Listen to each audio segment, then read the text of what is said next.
आप सभी का अग्रवाल क्लासेस में फिर से स्वागत है। आज की ये वीडियो 11th क्लास से रिलेटेड हमारा टॉपिक जो कंटिन्यूसली चल रहा था जर्नल एंट्री। एक वीडियो में हमने जर्नल एंट्री का इंट्रोडक्शन समझा, जर्नल को बनाने के लिए ट्रेडिशनल अप्रोच का हमने यूज किया था। उसके अकॉर्डिंग 3 टाइप के आपको अकाउंट्स बताए थे, पर्सनल, रियल, नॉमिनल। उसके बाद जस्ट इससे पहली वीडियो में अगर आपने देखी हो तो आपको जर्नल एंट्री प्रॉपर फॉर्मेट में कैसे करते हैं, किस तरीके से पहचान करके हमने फॉर्मेट में डालने की कोशिश करी। यानी स्टूडेंट आपको रूल्स पता लग गए, जर्नल का प्रॉपर फॉर्मेट पता लग गया, लेकिन अब आनी है जर्नल एंट्रीज को पढ़ते हुए प्रॉब्लम। अब जर्नल एंट्रीज पढ़ी, शुरू की 5-7 एंट्री सिंपल लगी, लेकिन जर्नल एंट्री करते समय एक नया नाम अराइज हुआ, discount. So student, today's topic is discount. इस टॉपिक का, इस वीडियो का जो मेन टॉपिक है वो डिस्काउंट ही है। अब डिस्काउंट किस तरीके से होता है, डिस्काउंट को किस तरीके से रिप्रेजेंट किया जाता है, डिस्काउंट होता क्या है, कितने प्रकार का डिस्काउंट होता है, जर्नल एंट्रीज में किस तरीके से इफेक्ट डालता है, जर्नल एंट्री में कहां कहां हम उसको रिप्रेजेंट करते हैं, वो आज हम इस वीडियो से समझेंगे। तो स्टूडेंट स्टार्ट करते हैं topic discount for the class 11th students. अगर आप देखें हेडिंग आपके सामने डाला हुआ है डिस्काउंट। स्टूडेंट पहले आप क्लियर कर लीजिए अपने आप को, डिस्काउंट 2 प्रकार का होता है। Discount are 2 types. Number first, trade discount.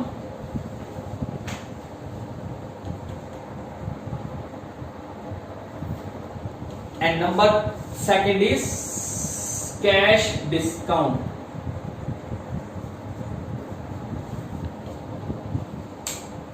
Main basically logic समझना है स्टूडेंट, 1% भी आपको दिक्कत आने वाले नहीं है, हमें सिर्फ बेसिक समझना है।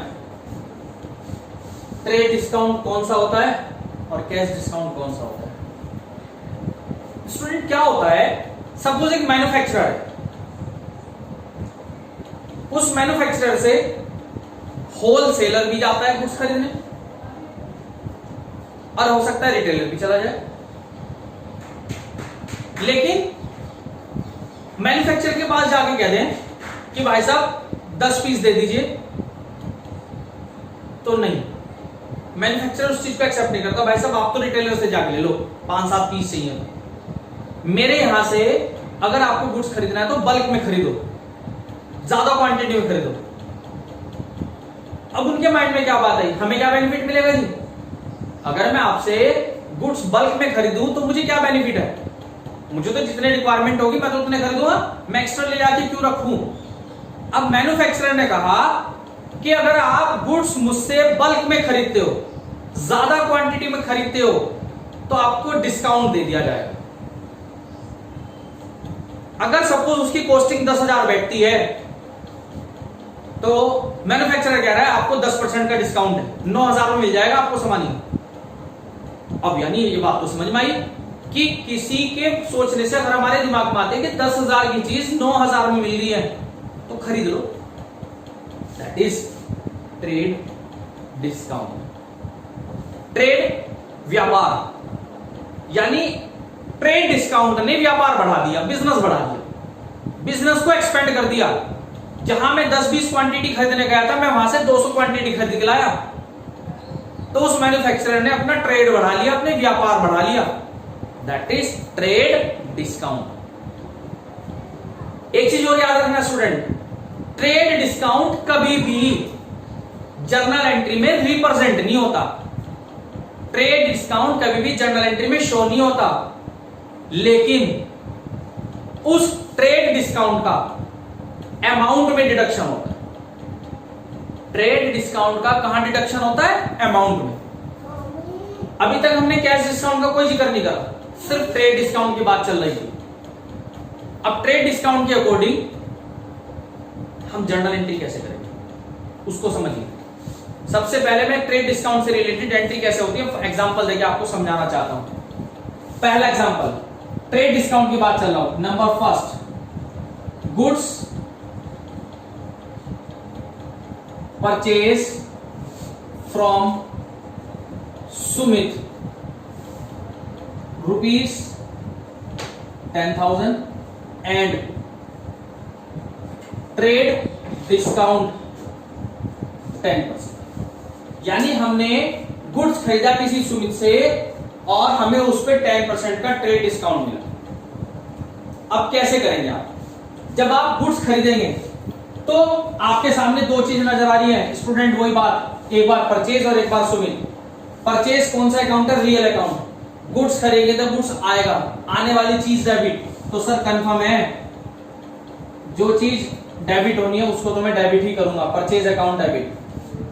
किससे खरीदा गुड्स मैंने? सुमित से। सुमित कौन हुआ? रिसीवर या गिवर? गिवर हुआ। और रूल अगर याद है तो गिवर क्रेडिट होता है, सुमित क्रेडिट होगा।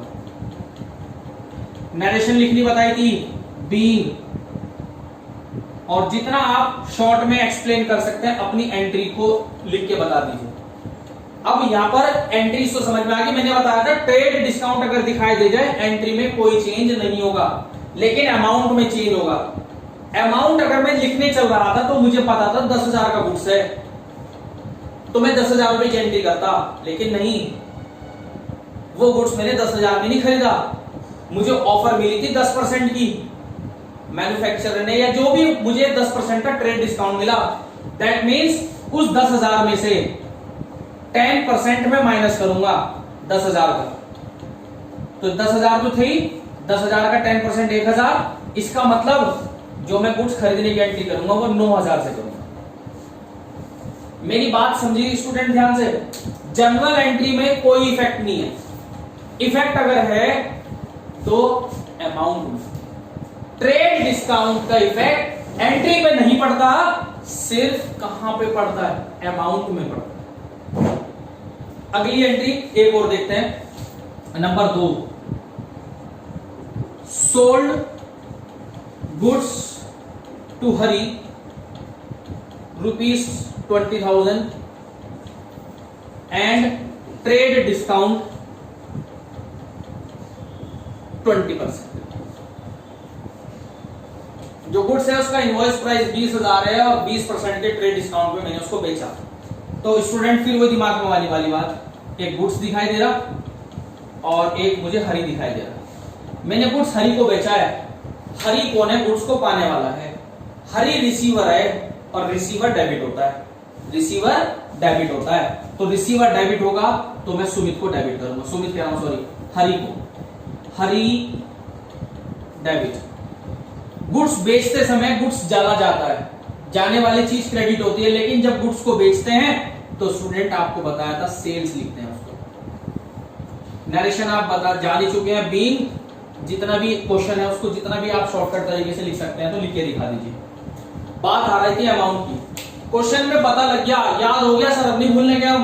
ट्रेड डिस्काउंट है तो एंट्री को सेव कर लो। ट्रेड डिस्काउंट है तो एंट्री में कोई चेंज नहीं करना।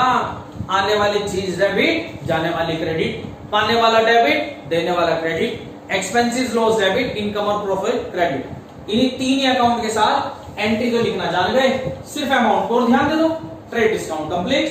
अगर आप एंट्री पे ध्यान दें तो 20,000 की एंट्री थी, लेकिन मुझे उस पर 20% का डिस्काउंट मिला।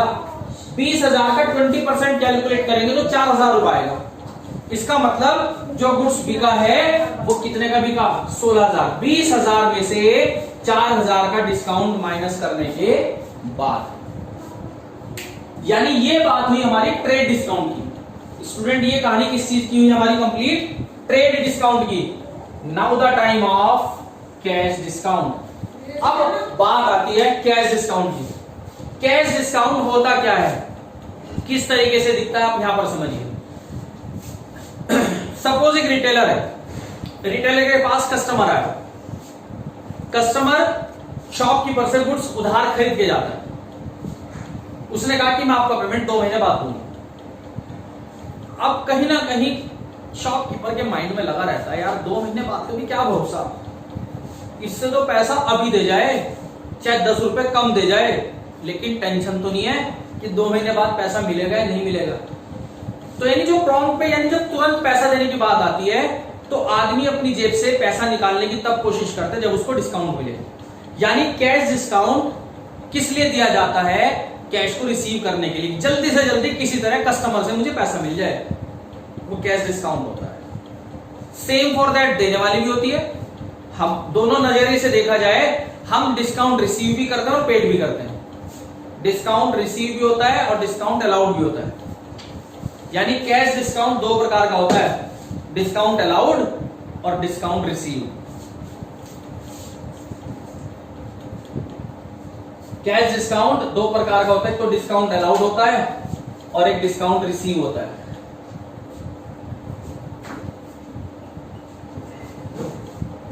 पहले मैं आपको एक लॉजिक समझा दूं, आप भी हंसने वाली बात कहोगे वो सर कैसी बात बता दी आपने, फिर लॉजिक भी बता दूंगा। अलाउड और रिसीव कहां कहां जाएगा?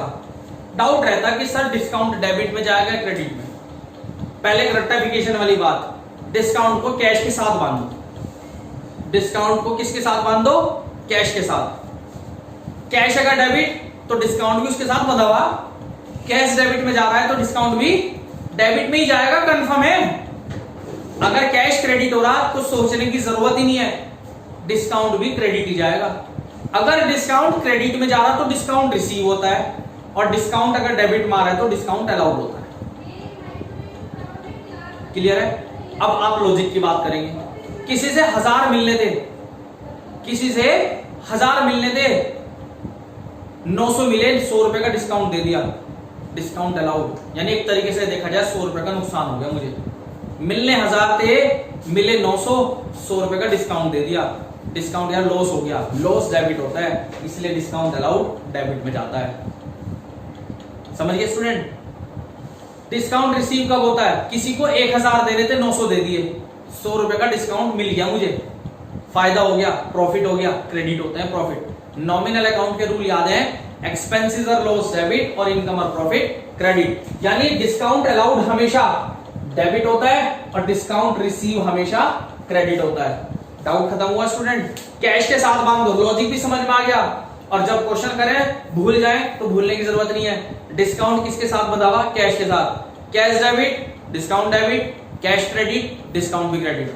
एंट्री देख लीजिए, 2 एंट्री के साथ वीडियो खत्म है। उम्मीद है आपको मेरी इस वीडियो से कैश डिस्काउंट और ट्रेड डिस्काउंट समझ में आया होगा। समझ में आया है तो स्टूडेंट सब्सक्राइब, लाइक और शेयर और घंटी का निशान दबाना ध्यान रखना। एंट्री समझिए student. Suppose goods sold to Ram for cash ₹10,000 and जब मैं गुड्स बेच रहा हूं राम को तो कैश मुझे मिला है, और कैश के साथ हमने डिस्काउंट उसको अलाउड दिया है 500 रुपए का। यानी गुड्स तो बेचा था मैंने 10,000 का, लेकिन जब पैसा मिला तो मुझे 500 रुपए डिस्काउंट के बाद मिला। आप नॉर्मल एंट्री बताइए क्या बनाओगे? गुड्स बेचा है, कैश आया है। कैश कौन सा अकाउंट है सर? याद है, रियल अकाउंट है। कैश मेरे पास आ रहा है, कैश मेरे पास आ रहा है, आने वाली चीज डेबिट होती है, तो कैश तो डेबिट होगा, कैश अकाउंट डेबिट। एक बात मैंने बताई कि अगर याद आ रही हो, क्वेश्चन में ट्रेड डिस्काउंट तो मैंने शो नहीं किया, लेकिन कैश डिस्काउंट शो होता है, आइदर अलाउड और रिसीव। कहां जाएगा? डाउट है डेबिट या क्रेडिट में, मैंने बता रखा कि कैश के साथ बंधा हुआ है। कैश डेबिट है तो डिस्काउंट भी डेबिट है, और कैश क्रेडिट है तो डिस्काउंट भी क्रेडिट है। और दूसरी बात, क्वेश्चन में डिस्काउंट अलाउड है और अलाउड मैंने डेबिट बता रखा। किसी भी लॉजिक से चले जाओ आप, तो यहां पर डिस्काउंट अलाउड डेबिट होगा।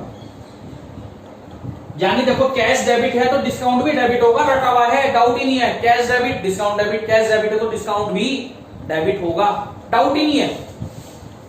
और मैंने गुड्स को बेचा है, और जब भी गुड्स को बेचते हैं तो उसको हम सेल्स अकाउंट लिखते हैं।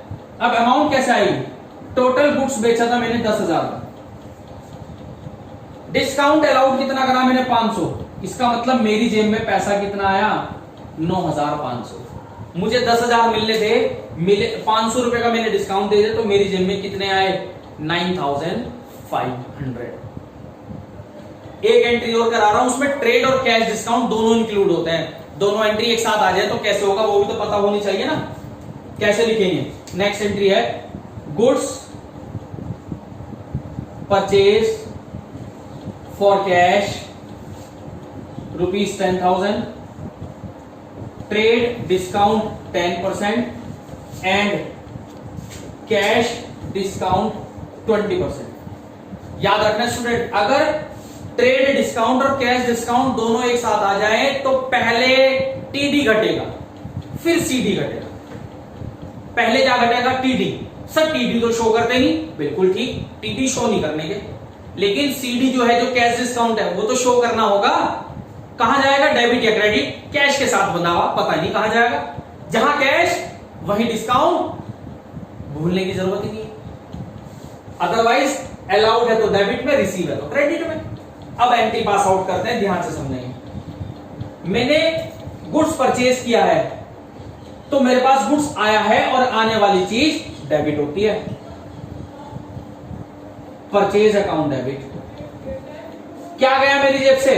कैश गया है, कैश क्रेडिट होगा। अब कैश डिस्काउंट है, क्वेश्चन में बताया तो मैंने, डिस्काउंट अलाउड है रिसीव? डाउट में मैं आना नहीं चाहता, कैश के साथ बंधा हुआ। कैश क्रेडिट होगा तो डाउट ही नहीं है, डिस्काउंट क्रेडिट ही होगा। डिस्काउंट अगर क्रेडिट में है तो रिसीव लिखते हैं, डिस्काउंट अगर क्रेडिट में है तो रिसीव लिखते हैं। अब आपको कहोगे सर ये तो आपने रटवा दिया, वैसे भी तो बता दो। अब सपोज देखना, अपने आप ही कहोगे सर डिस्काउंट क्रेडिट में जाना था या डेबिट में जाना था। हमने गुड्स खरीदा 10,000 रुपए का, उस पर 10% ट्रेड डिस्काउंट है 1,000 का, तो यानी गुड्स 9,000 का रहेगा। ट्रेड डिस्काउंट शो तो होता नहीं, सिर्फ अमाउंट घटा के लिखनी है। ए लो जी, मैंने अमाउंट घटा के लिख दी 9,000। अब मुझे पैसा देना है, लेकिन पैसा मुझे 20% कम देना है। तो जब मुझे पैसा देना था 20% कम दिया तो मुझे प्रॉफिट हुआ। प्रॉफिट क्रेडिट होते हैं, इसलिए डिस्काउंट रिसीव क्रेडिट होगा। अब डिस्काउंट कितना दिया? 20%। वो जो कैश डिस्काउंट 20% कैलकुलेट होगा वो आफ्टर डिडक्टिंग ट्रेड डिस्काउंट वाली अमाउंट पे होगा। जितना मैं ट्रेड डिस्काउंट देने के बाद जो मेरी अमाउंट बची है उस पे 20% कैलकुलेट होगा। तो यानी 9,000 का 20% आएगा 1,800 रुपए, और बाकी बचा हुआ मेरी जेब से कैश गया 7,200 रुपए। स्टूडेंट, उम्मीद करता हूं आपको मेरी इस वीडियो से डिस्काउंट क्लियर हुआ होगा। डाउट है, बहुत बड़ा इनबॉक्स दिया हुआ है, कमेंट बॉक्स है, उसमें आप अपनी प्रॉब्लम पूछ सकते हैं। मेरा व्हाट्सएप नंबर आपके पास है, और पसंद आए तो लाइक, शेयर और सब्सक्राइब तीनों चीजों पे ध्यान रखना। Okay student, have a nice day.